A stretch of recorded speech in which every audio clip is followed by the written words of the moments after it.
Welcome, ladies and gentlemen, to the Wrestling Roundup. I am your host, Anthony Zevatek.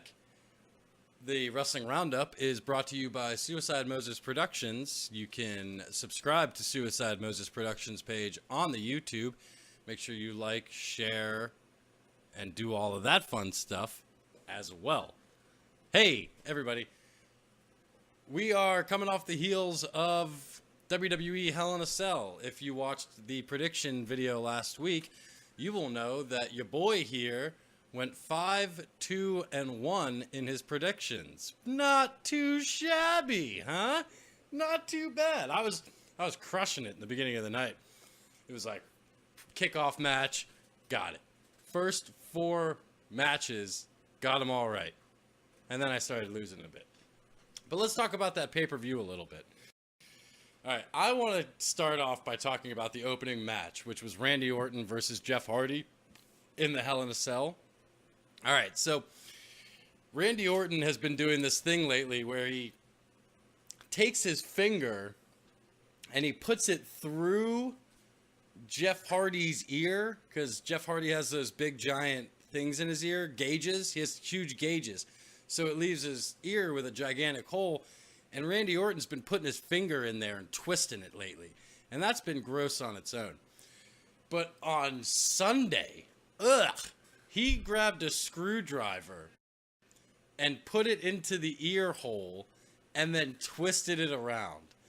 I have a strong stomach. I can watch, I have children. I have a strong stomach. I can take a lot of shit. I had to turn away watching that. I could not watch it. It was gross. It was super fucking gross. I could not do it. I was just even talking about it makes me feel weird. What is that about? The end spot in that match where Jeff Hardy hanging from the top of the cell and then falling face first through a table, that was awesome. And I knew, of course, everybody knew Jeff Hardy was going to do something crazy at that event.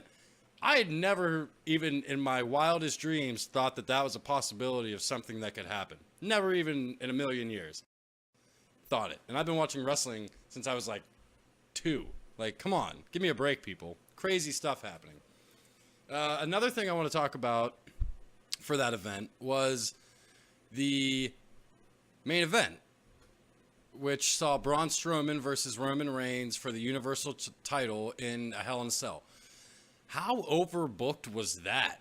I mean, you had run-ins from Ambrose and Rollins. You had run-ins from McIntyre and Ziggler. You've got Mick Foley as your guest referee. And above it all, you have Brock Lesnar come out at the end of the match and completely destroy everybody, causing it to be a no contest.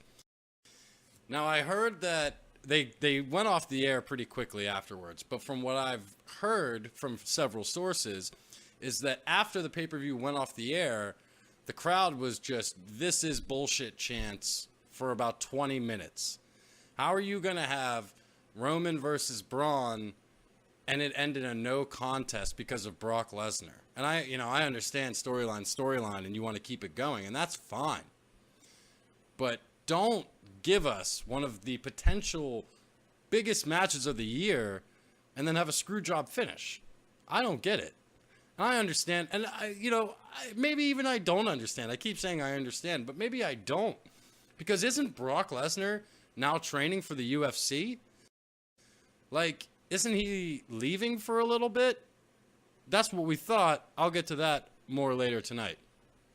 I thought that the match of the night for Hell in a Cell was that tag team match between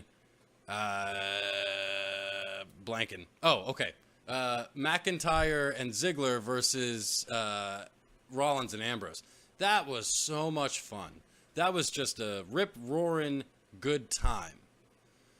Hell in a Cell, I think you were a really good pay-per-view. And in a day and age where not all pay-per-views are good. Some of them suck.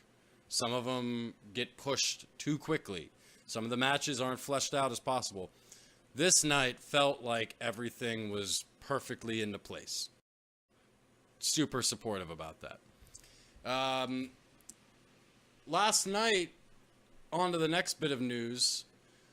Last night we had an announcement from the WWE that they will be holding their second event this year in Saudi Arabia. It'll be called the WWE Crown Jewel, and it'll be happening on November 2nd on the WWE Network.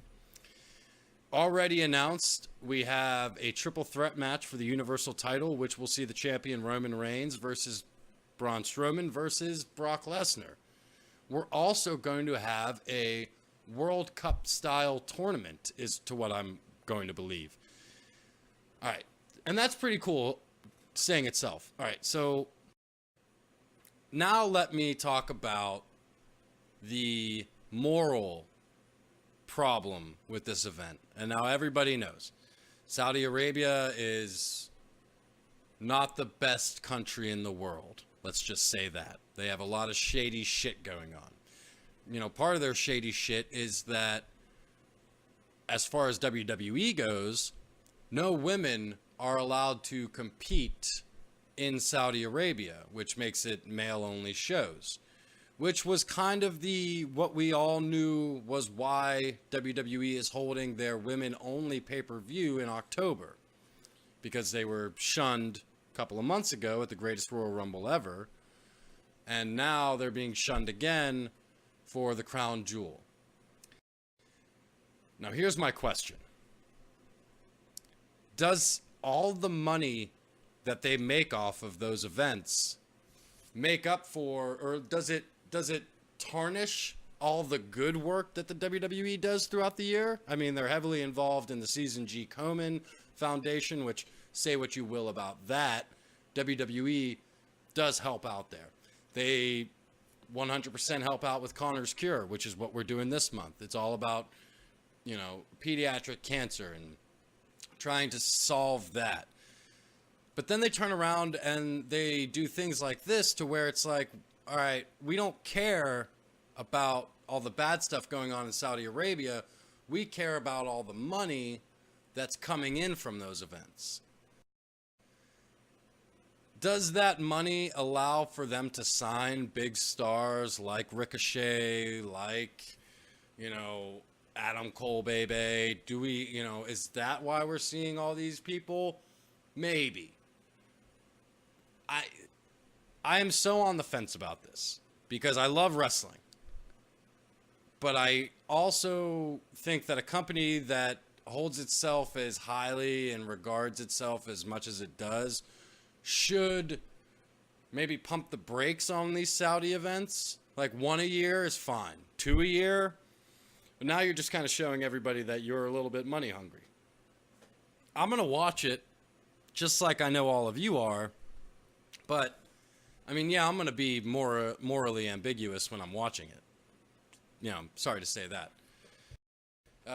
Other places in the news, we have the rematch between Cody Rhodes and Nick Aldis for the NWA Heavyweight Championship set for October. But it has been announced that the NWA Championship will be on the line out of a Ring of Honor event, which, of course, we know Nick Aldis doesn't wrestle for Ring of Honor. Cody Rhodes does. So I kind of feel like we already know who's going to win. I don't know. What do you think? I don't know either. Lastly, I want to start doing kind of a little fun thing where I tell you some of my favorite moments in professional wrestling. Mostly WWE. Let's just keep it nice and clean. I want to take you guys back to the night before WrestleMania 32 in Dallas, Texas. The night before, we saw NXT TakeOver, which saw the debut of this man, Shinsuke Nakamura, versus Sami Zayn. If you want to watch a great professional wrestling match, watch Shinsuke Nakamura versus Sami Zayn at NXT TakeOver Dallas. That match will not just remind you of why you're a professional wrestling fan, but it will cement the fact that you are a professional wrestling fan for life. Two men who, and I can't say for sure if they'd ever meeten before, but I'm pretty sure that Shinsuke Nakamura never wrestled El Generico or Sami Zayn ever before. So you got the first time match. You got the heart of NXT versus the most electric man to ever step into a wrestling ring. And yeah, I know about Dwayne "The Rock" Johnson.